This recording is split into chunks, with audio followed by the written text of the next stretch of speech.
ताकत से अफजल खान के पेट पर वार कर दिया, जिससे वह बुरी तरह घायल हो गया। अफजल खान दर्द से चिल्लाया और पीछे हटने की कोशिश करने लगा, लेकिन शिवाजी महाराज के अंगरक्षक संभाजी कावजी ने तुरंत हमला कर उसे पूरी तरह समाप्त कर दिया। छत्रपति शिवाजी महाराज का जीवन पराक्रम और बुद्धिमत्ता से भरा हुआ था। उनके शासनकाल में अनेक शत्रुओं ने उन्हें हराने की कोशिश की, लेकिन उनकी नीतियां और युद्ध कौशल उन्हें अपराजेय बनाती थी। ऐसी ही एक घटना है जब बीजापुर के सुल्तान आदिल शाह ने शिवाजी महाराज को परास्त करने के लिए अपने सबसे क्रूर और ताकतवर सेनापति अफजल खान को भेजा। अफजल खान एक विशालकाय और निर्दयी योद्धा था जो अपने विरोधियों को छल से मारने के लिए कुख्यात था। उसने सोचा कि वह शिवाजी महाराज को छल पूर्वक पराजित कर देगा, लेकिन उसे इस बात का अंदाजा नहीं था कि सामने शिवाजी जैसा चतुर और दूरदर्शी योद्धा खड़ा है। अफजल खान अपनी विशाल सेना के साथ महाराष्ट्र की ओर बढ़ा। उसने रास्ते में कई मंदिरों को तोड़ा, हिंदू श्रद्धालुओं पर अत्याचार किए और पूरे इलाके में दहशत फैला दी। उसका उद्देश्य शिवाजी महाराज को डराकर बिना युद्ध किए आत्मसमर्पण करवाना था, लेकिन शिवाजी महाराज डरने वालों में से नहीं थे। उन्होंने इस चुनौती को स्वीकार किया और अपने मंत्रियों और सेनापतियों के साथ बैठक कर रणनीति बनाई।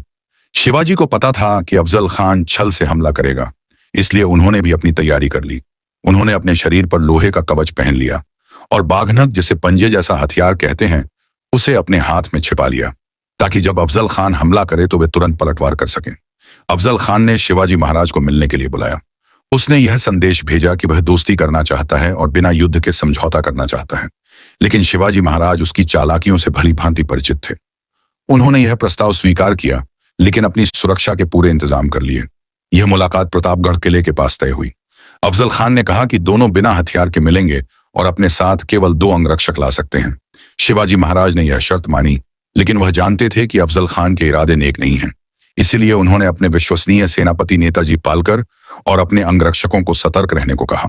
शिवाजी महाराज जैसे ही अफजल खान के शिविर में पहुंचे, अफजल खान ने उन्हें गले लगाने का नाटक किया, लेकिन उसकी मंशा शिवाजी को अपने मजबूत हाथों में जकड़कर मारने की थी।